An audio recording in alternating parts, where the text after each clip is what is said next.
Hey guys, it's Kat and I'm back today to finally do my recap of what I think about the e.l.f. products that I've been trying over the past month. So this all started because I did a video asking for recommendations for me to try, so community recommendations, and surprisingly a lot of e.l.f. popped up. So I bought a couple of things. I quite liked what I tried and I wanted to try more. So I ended up buying essentially a full face of e.l.f. makeup. It was from the Australian website and there was a buy one get one free sale. So I think I bought like 18 items, got 9 of them for free. So throughout July, I wanted to test out the products. I did do a first impressions sort of get ready with me video, which there were good and bad in that. Then I also did a foundation, primer, concealer wear test, and now I am going to recap what I think about the products after using them, not every day this month. I have been using other makeup as well, but peppered throughout the month I've been testing these and I've got feelings. I'm also a little bit shitty because as soon as I sat down to film, there was a guy with a leaf blower. He's just stopped. I've been sitting here for half an hour being like, come on, let's get this going. And looking at some of the makeup, I'm actually, yeah, I'm ready to say some crap about it. I might actually start positive though and try to be nice and start with the products that I would recommend, then go into the products that I'm a little bit like meh about, like I like some elements, I don't like others. And then I'm going to talk about the products that I don't recommend.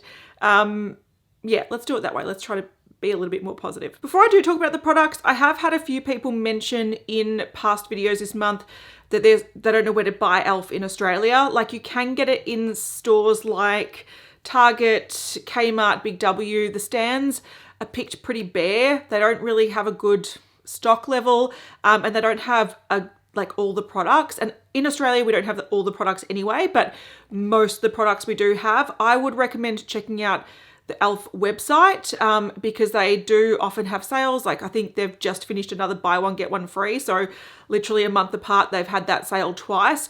And I think if you spend over a certain amount, you get free shipping as well. So that's where you can access the biggest range of e.l.f. in Australia, I found. Priceline also have some like base products, as in like primers, sprays, but they're very limited. So yeah, e.l.f. in Australia is a bit of a fickle one. Historically, the prices have been a lot higher than just conversion to the US, and they still are.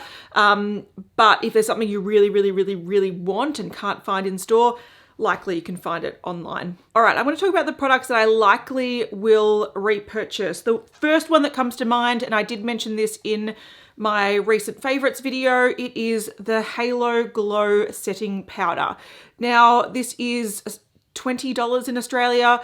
Again, if you find it on sale, you can get it as probably as low as about $10, like buy one, get one free, or sometimes there's sales. I have seen this in store, so I don't think many people desire this as much as like the Putty bronzers and blushes and eyeshadows and stuff, because I have seen this just in a pick bare stand and this is there. This is in the shade light, but I think there's also a medium and a pink toned one. I really dig this powder. I compared it to a few other powders in my favorites video, so I might link that video down below and I'll link to the part where I'm talking about it in the video. But essentially it is a setting powder and sort of very similar to their matte setting powder, but it's got a little bit of a sheen to it. There's some like pigment in it that adds a bit of a glow. And I find that for my oily skin, I have to set my base. Otherwise, my face is like sticky throughout the day. Literally, you know when people talk about lip gloss and their hair sticking to lip gloss, my face is like that. I get oily. It just doesn't set down. My skin doesn't absorb the moisture. It just sits on the top, slides off. It's nasty. So I really have to set my base, but I find that I don't want to always wear a really matte set look. I like a little bit of a sheen. Like I'm not wearing any highlighter today. This is the cream blush and this powder, and I feel like it gives a sort of healthy glow but still sets your base. Now I find that to be quite hard to find because products that I've tried that are like this, they either give a similar effect, like a nice sort of sheen, but they don't set the base properly. So your base is still sort of tacky and moves about, or they are this sort of loose format where it does set your base, but it's so shiny that it looks like you've highlighted your face. So this is the best of both worlds. And I think if someone put this in a higher end container, people would go, yeah, that could be a Charlotte Tilbury product, because I think it is a really nice product, and it's definitely something I would repurchase time and time again, because I think, yeah, it sort of ticks a lot of boxes. It sets, it looks natural, and it makes your face look a little bit glowy without looking sparkly, unlike something like the Laura Mercier translucent loose setting powder in Glow. This one is sparkly. This one is just a nice sort of sheen, and it just mimics that sort of glowy skin, which I really like, but I still feel set. I still feel set, which is great. So best of both worlds. Really love this powder. The next three products I would probably repurchase, not because they're super, like, I have to have them in my collection. They're must-have products. They're not as unique as the powder, in my opinion, but they're nice products and they're nicely priced. It's a good way to save a few dollars on some basic products. The first one is this concealer. So this is the Flawless Brightening Concealer, and my shade is Light 26N. This actually does match me fairly well. I think it's maybe slightly light, but as a concealer, it's not too bad. Like, it's a little bit brightening. I'm gonna have a bit of a rant at the end of this video about e.l.f. shade matches, or shades in general, because they're all over the shop and it's very frustrating. This is like a click concealer. I don't feel like there's much product in here, to be honest. I feel like I'm going to go through this very quickly, but essentially what you do is it's like a concealer that's mainly used for under your eyes. It is a lower coverage concealer, so if you are having like a low makeup day and you don't want something to be blanking out your under eye area, this is a nice one. It also has a bit of sheen to it because it's quite a moisturizing formula. So I like wearing this on sort of low makeup days. I might be using like a powder foundation or a tinted base, and I just want something a little bit to brighten my under eye area without it being too heavy and cakey, and this is a good option. If you've got dry skin, you might really like this when you don't set it, but because I do have oily skin, I do need to set it with a powder, but it's nice and comfortable, and it's just a sort of, yeah, nice low coverage concealer. And full price in Australia, this is $10, so again, really affordable. Even if you go through one every couple of months, it's not going to break the bank. So I do recommend this one. The e.l.f. Instant Lift Brow Pencil, I also really liked. I'm not wearing it today, but I have worn it quite a lot. You don't get much in it, to be fair. For a thicker brow pencil that's not supposed to just create little streaks, it's supposed to like fill in your brow, you don't get much product in here. So that's a bit of a shame. I feel like other brands like Benefit, I think it gives you like double the amount of this in their like goof proof brow pencil, I think. So the only reason this is so cost effective is it is $7 Australian. And I do like the formula of this. It's quite creamy, so it's not too scratchy, but it's not too pigmented. You can just run it through your brows really quickly to fill them in slightly. And this color, which is I think a neutral brown, let's have a look. Neutral brown, it matches my brows really, really well. This is a really good way to save a few bucks on a brow pencil, but I do think the amount of product you get in here, which is only 0.18 grams, if I wore this every day, I'd probably have to buy 2 every couple of months, which is a bit frustrating, but at the price it is, it's fine. It's a nice brow pencil, and it does also have a spoolie on one end, so you can brush it out. I do think this is nice. And the last product that I recommend, and I have gone back to using quite a few times this month, is the Hydrating Core Lip Shine. I'm wearing it today. It's in the shade Happy, which is a nice sort of rosy, nude brown color. It's got this little hydrating core. It's a little heart in the middle. It's very cute, and it's just your standard sort of tinted lip balm. Look, to me, it's not, I've heard people say that it's not hydrating for them. If you've got really, really dry lips, maybe it's not hydrating for you, but it doesn't make my lips feel dry. There are some lip balms out there that once it's worn off, your lips actually feel really, really parched, and it doesn't do that. Gives a nice shine. It wears off super quickly, so it is what it is. It's not a long lasting one, but I like the color. I think the color is like My Lips But Better. It's a sort of easy to throw in your handbag product. I love the scent. It smells like melon. It reminds me of my childhood and ring pops. So there's a lot that I like about this. This is $12 in Australia, so there's definitely cheaper ones you can get. There's definitely more expensive ones you can get. But yeah, if I saw it on sale, I'd have no problem just grabbing one to put it in my handbag because it's such an easy product to use. But it's, yeah, look, I don't love the product enough to want to go back and buy it in different shades. I think I picked the right shade for me and I would stick with this. So it's not like I love the formula, I just particularly like this shade. I think it's quite nice. All right, I'm gonna actually break this down a little bit further.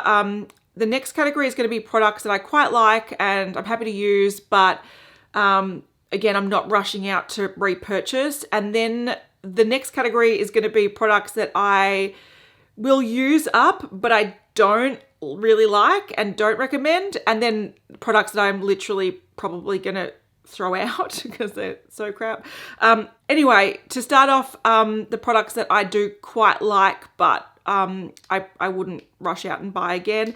I want to talk about this. It's a fairly new product from e.l.f. and I've only worn this a couple of times because I like the effect of it. I just don't like how it wears. This is a glossy lip stain in the shade Berry Queen. Now this is 12 Australian dollars, so it's not super pricey. But I'm going to take off this lip product and I'm going to apply this, show you how it applies and sort of talk about, yeah, pros and cons. All right, I've just removed that tinted lip balm and this looks very, very bold, but it's quite sheer. It's a nice color though. I like the berry tone to it. So yeah, it looks really pretty, nice and glossy, nice and even, not super, super opaque, gives a really pretty effect. So this is one that I like the look of.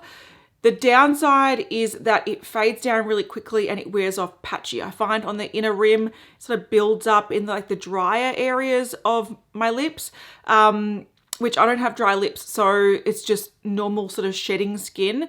And I just find that it wears down in a really unflattering way. I should have a photo or video because I think I did take a photo or video of how this wears.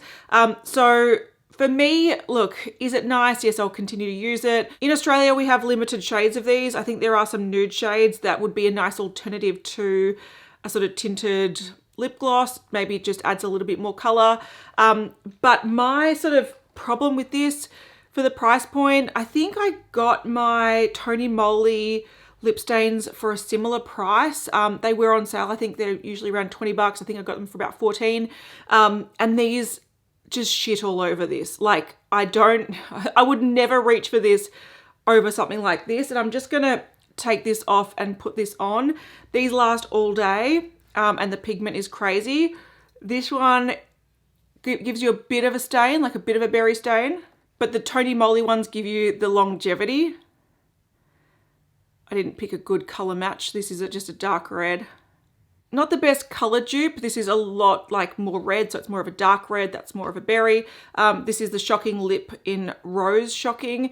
But once you try something that actually lasts all day and you don't need to worry about it, and then you go to something that wears off patchy after lunch and it's bleh. So is it a bad product? No. Will I keep it for a while? Yeah, but if I don't reach for it over the next 6 months, I'm getting rid of it because I have things that are so much better for a similar price point. So yeah, I still think Western brands don't do stains well. You have to go the Japanese or Korean brands to get a good stain, and this has just reinforced that. The next products I do quite like.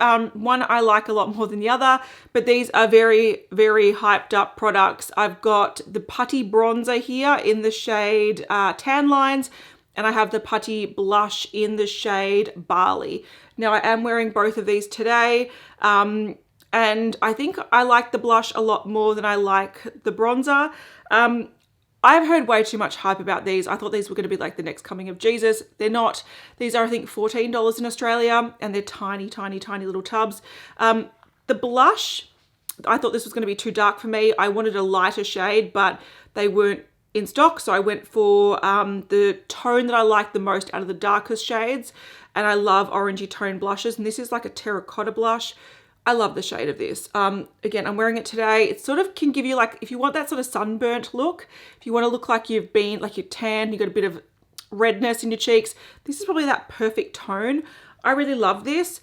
I think I love this more for the color than I like the formula. And I don't think I'm going to go back and buy any more of these because, again, I'm not like wowed by the formula, it's fine. Like it blends in all right. I tend to rub it on my finger and put a few dots and then either buff it in with a brush or use a sponge to blend it in. With the formula of these, I really find that you need to warm it up with your hands to actually get it moving. If you put a sponge or a brush directly in here, it actually doesn't pick up very well. It really does need to be warmed up. But again, I think the formula of this is all right. It does fade throughout the day. It gives you a little bit of a glow. Turn the brightness down a little bit. It does give you a little bit of a sheen. So that's that cream finish. And this is over set powder. So it does wear and apply quite nicely over a set base. And it does look pretty, but it does wear down fairly quickly throughout the day. And again, I think I like the shade more than I like the formula. I think this for me is more of a catalyst to find more of these beautiful terracotta blushes because I think they're really beautiful, really flattering, but I think I want to find them in different formulas, if that makes sense. So I love this. I'll keep using it. It's one of my most used things out of the e.l.f. products I've been using over the past month. What is probably more disappointing to me is the bronzer. Again, I've been using this a bit, but I'm sort of finding myself wanting to use it less and less. Again, it's a tiny bronzer. This shade actually works really nicely on me. A few people in the comments were like, it's so sheer on you because it's too light. This shade actually works really lovely on my skin tone. The problem is, again, you have to work it in with your finger to pick it up well, and then I dot it on my face and then blend it in. So I do like the effect of this and I can make it look nice, so I understand why people like it, and I think at the price point it's a nice sort of entry level to putty cream bronzer. But for me, it's a little bit finicky to make it work. I do have to apply more than what I'm used to when it comes to cream bronzers because I'm used to more pigmented ones.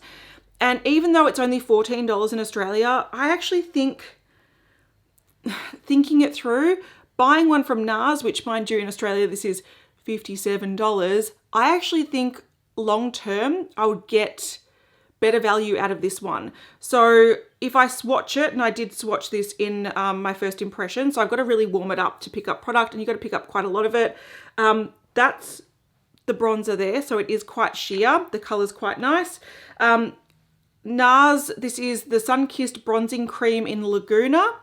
I literally just have to tap it like this, just a tiny bit, to get a very similar amount of pigment. So even though the NARS one is like 4 times the price, you do get double the product, but also pigmentation that will mean that you use a fraction of the amount that you need to use for this. So I feel like using this, I'll take me a year to use up, whereas using this, it probably only take me 2 months of daily use to use up. So I feel like I get it. It's a starting point, but I just feel like spending a bit more money on one that is a little bit more pigmented and a little bit less finicky. I actually think per use, this is probably better value for money than this. So yeah, I don't hate it. I just don't want to really reach for it on a daily basis because it's a little bit annoying. The next 2 products I feel a similar way to as the Putty blush and bronzer. I like them, they work,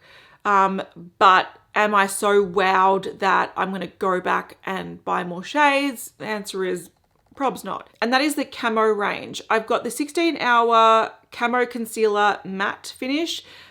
This is medium peach, which is like, should be like porcelain. It's so light. It's so incorrect. Anyway, and then I've got the Camo CC Cream, which is a foundation. I am wearing it today.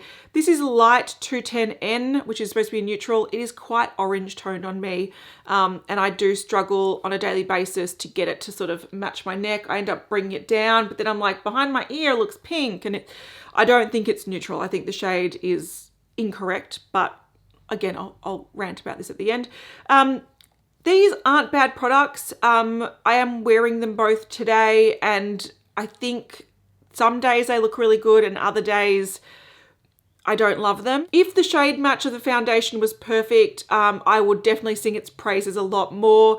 I feel like, again, it looks a little bit jarring on me every day, so it isn't as enjoyable as I'd like it to be. But in terms of the formula, I think it's a nice higher coverage everyday formula. I think on my oily skin, it tends to hold oils very well. It doesn't break down with oils, but if I wear it 12 hours, it does start to rub off in areas. This claims to be a natural finish and full coverage. Full coverage, yes, but I feel like it is definitely a drier finish, so I wouldn't recommend this to people with dry skin. I think this is a fine everyday foundation. I think for the price, it's 35 Australian dollars. Again, you can find it on sale, so that's great. But I feel like at that price point, I sort of expect a little bit more from it. But I can wear this every day. I just think of other foundations like Revlon Candid Foundation that I can get cheaper that I think is more reliable. But I think, again, if I had a perfect color match, I would probably like this a lot more, because if it starts to fade down throughout the day, it doesn't look as obvious. If I had a better color match, I just feel like color matching e.l.f. in Australia is almost impossible. So yeah, but I also don't love this foundation enough to want to go back and find my perfect match. I'm sort of just happy to use this up probably in summer where I'm a little bit more tanned, and then just move on to something else. So it's decent. I just think it's expensive for what it is. And I feel like it probably should be around the $25 mark instead of the $35 mark in Australia. I think that's where it should sort of sit. The concealer, I've heard so much hype about this concealer. I think it's supposed to be like a drugstore dupe for the Tarte Shape Tape. I actually like the Tarte Shape Tape on oily skin people. I feel like the Tarte Shape Tape under your eye, applied really lightly, is a great concealer. This concealer, again, my main issue with it is as a medium peach, this is not a medium peach. It is so light that I can't use it to its full potential. I put it a little bit under the eyes. I sort of have mixed it a little bit with the foundation. So I sort of apply the foundation in sort of dots. I dot this on and I sort of blend them together because one's too dark, one's too light. But I can't apply this on the rest of my face, like blemishes and whatnot, because it is way too light. I've also had a couple of days where it has really settled into fine lines and accentuated fine lines. But I've had some other days where it looks nice and smooth. So I think it's a little bit of a temperamental concealer. So again, I have ones I like a lot better. Maybelline Fit Me is just a lot more consistent and a lot more reliable. So similar to the foundation, I'm not keen to go back and try to find my perfect shade. Yes, I'd like my perfect shade more than I like this one, but I don't like the formula enough to want to do that. So will I keep using it? Yes, but I'll probably use this more as like a foundation mixer to lighten foundations, because it is like, look, it's literally like white on my face. If I put a little dot, it looks like it's white. It's ridiculous. The last product that I think is quite usable is actually their micro brow pencil. So this is the Ultra Precise Brow Pencil. This is, like I said, a micro brow pencil. I'm actually wearing this today. I prefer the other one over this. I just feel like it's a lot easier to use and it's a lot cheaper. This I think is like 15 bucks. And for a micro brow pencil, that's fairly cheap in Australia. This is the same sort of neutral brown shade, so it works well on me. I just don't reach for this as much as the other brow pencil. So there's nothing wrong with it. I sort of wish it was the same price, the $7, and then I'd probably be raving about it a lot more. I just feel like for way less product, for double the price, I would just prefer to buy a couple of the other ones. But if you did want a micro brow pencil, it works well and the color's quite nice. So no issues with it. I just wouldn't run out and repurchase it time and time again. It's fine. All right, onto the products that I didn't like, but don't dislike enough to completely want to can them. I just don't think they're great products. And funnily enough, these are all eye products. I'm going to start with these because I actually had quite a few people recommending them or asking me to try them. These are the No Budge shadow sticks. I've got the shade Magnetic Pull and Champagne Crystal. Now, these are your stick eyeshadows. I really like stick eyeshadows. I like to use them on a daily basis just to add something to my eye, then put a bit of mascara on and off I go. So I sort of use them as the one and done step. No primer, no setting, no nothing. I just blend it out with my finger and off I go. These just didn't cut it for me. These are 12 Australian dollars, and I feel like for that price you can get ones that are better. I like the color of the champagne one. It's just there's not enough of it. So when you swatch it on your hand, you're like, oh, there's a bit of shimmer. When you put on your eye, you're literally like going like this for like minutes trying to build it up, because all it is like a sheer twinkle. And I can actually see the veins coming through on my eye and the discoloration. I actually don't have much discoloration. So the fact that this is still showing it and there's just like a slight twinkle on the eye, I really don't think it's enough to do anything. It's sort of just really lackluster. These are also pretty firm, so they're not like a nice creamy formula that you just need to put a little bit on and blend it out. These you sort of have to work in. I have tried this over primer. Honestly, it's probably worse over primer because when you're sort of rubbing this to get it on, it actually mixes with the primer and dulls down even more. I've tried it over eyeshadows. I've tried it a lot of ways and I just can't get this to look very effective. And then the magnetic pull one, this one does have a lot more pigment to it. So I'll swatch it next to it here. This is a nice sort of purpley color, but it doesn't, it's like a satin. There's not enough shine to it to actually make your eyes look brighter and sort of awake. It actually makes me look like I've got bruised eyes. So even though this one does have the pigment, it doesn't have the shine that I want. And it's just, again, that little bit firm, waxier formula that you got to sort of, again, warm up on your eye to get it moving. And I just don't think it's that great. Some other ones that I have in my collection, Mecca Max in Australia has these Zoom shadow sticks. These are a lot better in my opinion. They have matte ones and metallic ones, and this is, I think, the shade Metal. It's very similar purpley sort of tone, but I'll zoom in to show you. So these are the two e.l.f. ones. One is just a little bit of like sheer sparkle. One is this sort of satiny purple color. This one has a bit of both. It's got that beautiful base color, but it also has a shine that brightens the eye that this one's lacking. On me, this just makes me look like I've got sunken like sockets. This one actually sort of complements your eye, and I think it's a nicer tone. In Australia, these are $19, and I'd much prefer to spend the extra few dollars to get one that looks more flattering and wears better. I'll also wipe these off. You can see that this one actually does wear better than these. And just to talk about one that's a lot more pigmented and creamy, okay, this is Bougier, and you definitely don't need to spend this money. This is the Caviar stick from Laura Mercier. It's in the shade Amethyst, but I'll just show you how creamy and pigmented these sticks can be compared to the e.l.f. one. This is just so much more creamy and beautiful than that one there. So yeah, you can definitely splurge and go more higher end, but my favorite out of the bunch is actually the Mecca Max one for 19 bucks. I think it's better than those two combined for sure. I've even tried to layer those two, it doesn't work. So yeah, I didn't love these. And if I get my makeup wipe, I can try to wipe these off and you'll see which ones actually last.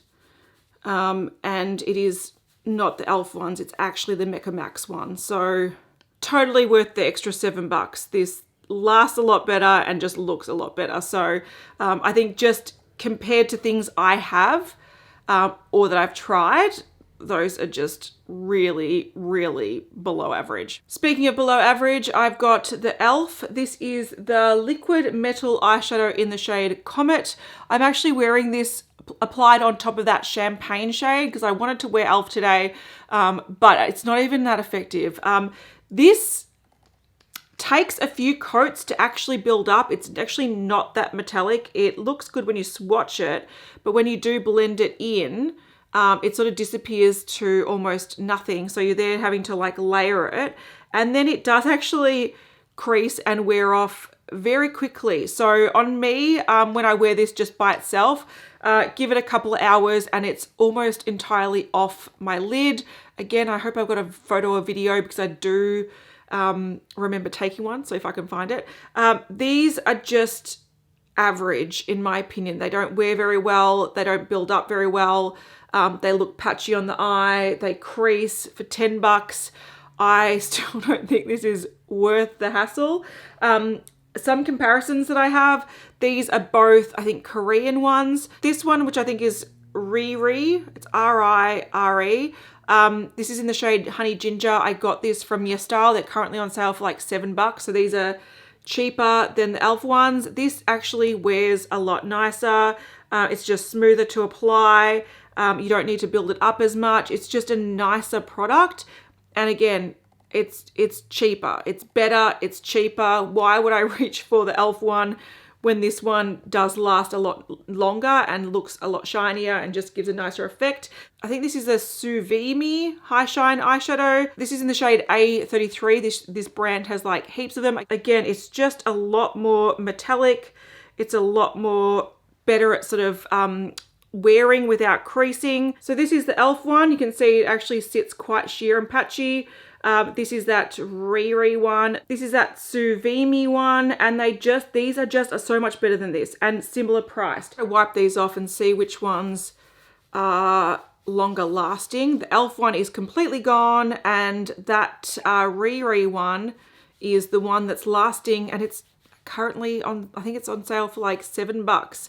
That is the winner. Why would I reach for e.l.f.? This product, again, not worth throwing out, but I don't like it. It frustrates me. These e.l.f. mini eyeshadows, the bite-sized eyeshadows. This is in the shade Cream and Sugar, and I just don't like this. Not enough to throw it out. I am trying to use, like, put it in my travel bag when I go visit my parents, spend the night. I'm like, yeah, I can use this. It's usable, but I don't like it. This in Australia is $6. I believe in the US it is $3. So it's very, very affordable. The only time I would recommend picking up one of these is if you're new to eyeshadows and you really don't want to spend any significant money on any half decent quality because you're not sure if it's going to suit you. It's not sure if it's got something that's going to be incorporated into your routine. Or if for some reason you are like somewhere and you've lost all your makeup, you're traveling and you've lost your makeup bag. Yeah, okay, if you've only got $10 in your pocket, this might be something that will keep you going until you get home. But to me, this is not worth $6. The shimmers are sort of oily. They're not really easy to pick up with a brush, and they're not that flattering. The light sort of shade is the most pigmented, but it's also really, really frosty. So on me, yeah, it's pigmented, but it's actually not very flattering on me. This shade here is probably the one that I'd wear all over the lid, and I have, but I find that the pigment is just not really there. You sort of have to really build it up to make it show up properly. And it's just not really, like, again, it's usable, but not great. The mattes are the wrong shades of mattes, in my opinion. This is like my skin tone. So when I do actually want to put something in the crease, this lightens the look. It actually lightens the look. So instead of deepening the look a little bit, it looks like powder on my eyes. So this doesn't really do much besides maybe set a primer, if that's what I wanted to do, or correct something. Like if I've gone too high with a shade, I can definitely sort of tone it down with this, but it's not what I want from like a transition color. And then this is way too dark, and if I mix the two, they look too muddy. So even with this quality, if I chose different shades, I think I would like it a lot more. I think this is wrong. In my opinion, it's wrong. It's not a go-to eye look for me. It's just a bit of a struggle. So for $6, yeah, it's eyeshadow that is usable, but I don't actually want to really use it. And I would much prefer to buy even a duo of like a bronze and a caramel. I feel like I can get better effects with that than the shades that I've chosen in this. And I know people will be like, yeah, but you chose a color story that obviously doesn't work with your daily looks, but there were no other color stories that did. So I actually don't like the color stories in this range either. I don't think they're well thought out with how most people like to place eyeshadow. I personally would, save on lip balms and eyebrow pencils and all that kind of stuff to save up a little bit of money and buy something that's a little bit better quality. If you are looking for a travel palette, this is Natasha Denona. This is the mini Glam palette, and this does have some similar shades. So it's got a lighter shade, but this is not as icy. So it's just a little bit more, in my opinion, warmer and a little bit more flattering on my skin tone anyway. It's got a bronze that just has a lot more pigment. So that's that bronze there, and you compare it to this one, like there is no comparison. It is, yes, this palette in Australia I think is $41, but you can often buy it 20% off. This is 10 times better in quality, in my opinion, and 10 times better in how it looks on the face. It does have that dark brown, so if you want to deepen it, you can, but it's also got a better transition color. This doesn't just make your eyeshadow look wishy-washy. It actually can blend it out and like deepen the crease. It doesn't lighten the look. So I feel like this is just overall a better option in my opinion. Another brand that I do recommend for like travel good quality eyeshadows is actually Viseart. They do these little petite palettes. Okay, this one, not sort of like your everyday color story. I'm actually giving this one to a friend, but it's beautiful formula. And again, these are I think $45 in Australia. You can get them at Sephora. You can get them 20% off during sale time, but also this contains 8 grams of product, whereas this contains 3. So yes, you are spending a lot more, but you are also getting a lot more in finish, effect, longevity, and just quantity. So yeah, I would skip this unless you only had $6 to spend on eyeshadow, and I would, you know, invest elsewhere. So yeah, is it usable? Yes, but this is a bad eyeshadow day for me, and this is a good eyeshadow day. So why do this to myself? All right, now onto the products that I'm probably going to throw out or use in a way that I want to just waste them, because to me these are garbage. I'm going to say firstly the e.l.f. Big Mood Mascara, absolute trash. This is, okay, I got the brown one. I thought I'd do something different. The wand is massive. It's quite hard to avoid hitting your face with it, but also it is, for something called Big Mood, you expect big results, like big lashes, volume, length. I do like that. This is natural looking. This is subtle. It doesn't curl your lashes. It sort of makes my lashes droop down. It looks really sad. I will have a video, I hope, comparing it to a Rimmel one that gives a natural effect, but it gives a nice sort of fluttery, elongated effect. This is just big wand, zero effect, and it is not worth the money. This is $14 and it is, I can tell you, not worth the $14. If you want a subtle effect, you can get it with better mascaras that are actually easier to control with smaller wands. This big bulky wand implies it's going to give you some volume, and it doesn't. It is just a letdown, and I have used this a handful of times, and I don't enjoy the effect of it. It's not worth the money. I'm going to get rid of this because I don't actually want to use it ever again. If you want something that's a little bit more dramatic and similar price point, Maybelline, this is the Falsies Lash Lift Mascara. I love it. I think at Chemist Warehouse it's like $20. You can often get it half price, or you can buy it on Amazon for like I think $14. So similar priced and so much better. Then a highly rated product that a lot of people talk about, the Poreless Putty Primer. I've heard so many people say this is like such a great product. It is, to me, utter garbage. It's supposed to be pore blurring. It's just like a moisturizer in a tub, and it just adds another layer of moisture to your skin. It doesn't actually fill the pores, no matter how much you push it in, no matter how much you try to get it in.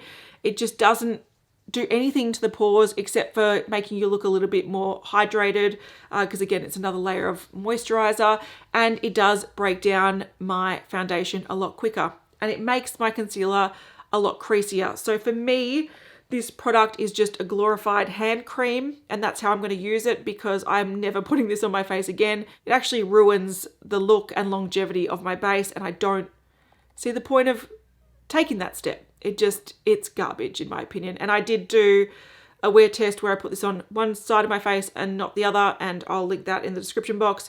So to me, I'm actually going to turn this into a foot cream and use it up as soon as possible because I want it gone. The last thing that is utter garbage is the eyeliner. This is the No Budge retractable eyeliner in the shade Coffee. I think this is $10.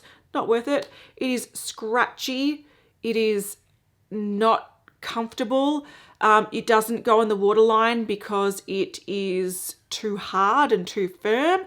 And then to get it on your top lash line, you're like scratching to build up the pigment, and it just doesn't ever arrive.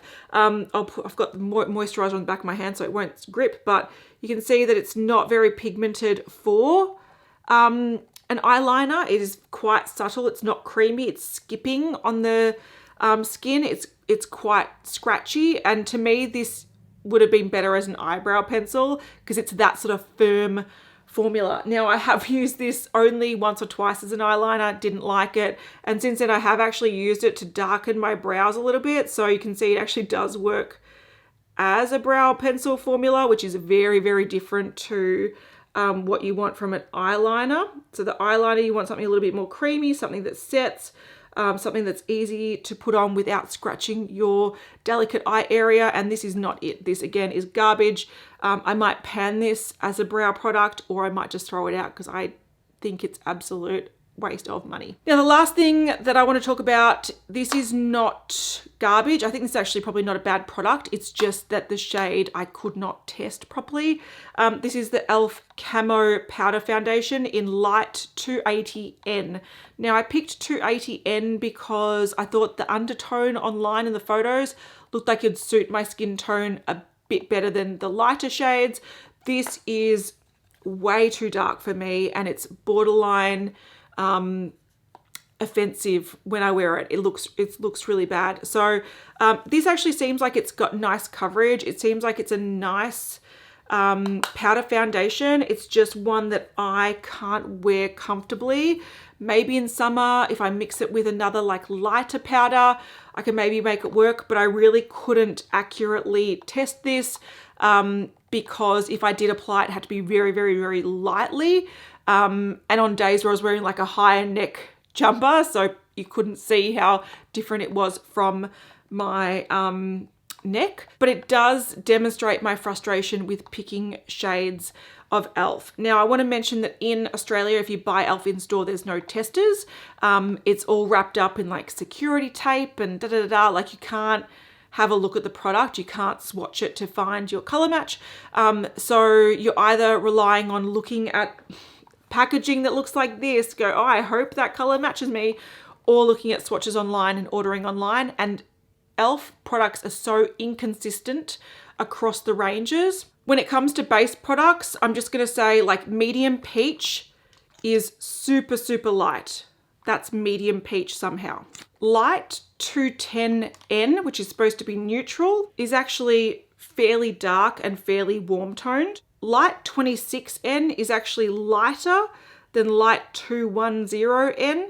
And then light 280N, which again, these are all supposed to be neutral, very dark and very orangey down here. So all their shades are very, very hard to cross-reference and very hard to accurately predict what you're going to get. So you sort of buy something and you're hoping for the best, which I don't think is a great thing. My best color match was actually that light 26N, but the things that are claiming to be lighter or darker are just all over the shop. So what e.l.f. need to do to make their ranges a lot more approachable and easier to cross-reference, they need to just rename them. They got to go back to the drawing board and they need to accurately name them so that across the ranges you can go, okay, if I'm light 21N, whatever it is, you can then pick across the board and know which shade you're going to be, because it was such a gamble and such a mess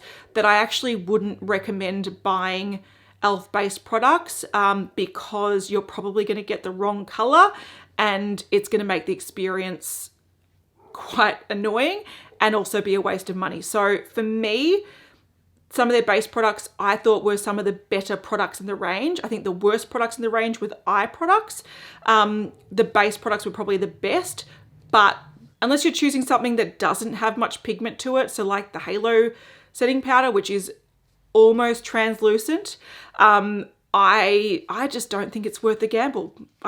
That's just my opinion. So what's my take home from this experience? I think, look, I found a couple of gems, which is great. And I think that has made this experience worthwhile because I've got a nice setting powder. I've got some cheap like brow product and whatever that I can consistently go back to and enjoy the effect, and also save a bit of money on, because some of those other products from other brands are quite expensive. So I think if you find products that you love, I think it's worth experimenting with e.l.f. But overall, I think I have been mainly disappointed. When I start comparing the quality and the effect and how they wear to other things I have in my collection, I actually don't think it's worth saving money on those products, either because like the bronzer, you can actually get probably more value for money with a higher end brand, or like the stick eyeshadows, you spend just a little bit more and you get a much better quality product with a better finish. Same as the eyeshadows. I don't think swapping everything for e.l.f. is ever going to happen for me. Now, in saying that, if you are on a tight budget or you're just experimenting with makeup and you don't want to spend much money, look, you can get a nice effect from e.l.f. On my face today, everything is e.l.f. except for the eyeliner and mascara, because those were absolute trash. I'm not wearing them ever again on my eyes. It's not going to happen. So everything else is e.l.f. So you can get a full face, you can get a nice effect, except for the lip that I swapped out. But it was at the start, it was e.l.f. You can get good effects. I just feel like you can get substantially better effects elsewhere. So sorry to all the e.l.f. fans out there. I know some people swear by e.l.f. and they love all their products. Unfortunately, in my opinion, loving a product seems to be the exception and not the rule. But I do know there's a lot of people out there that are like, yeah, I've tried a bunch of e.l.f. and everything has been decluttered because they just don't work for me. And I can see both sides. So thank you so much for watching. If you do love e.l.f., let me know your favorite product in the description box, or if you hate e.l.f., let me know your least favorite product, and I'll see you in the next one. Bye.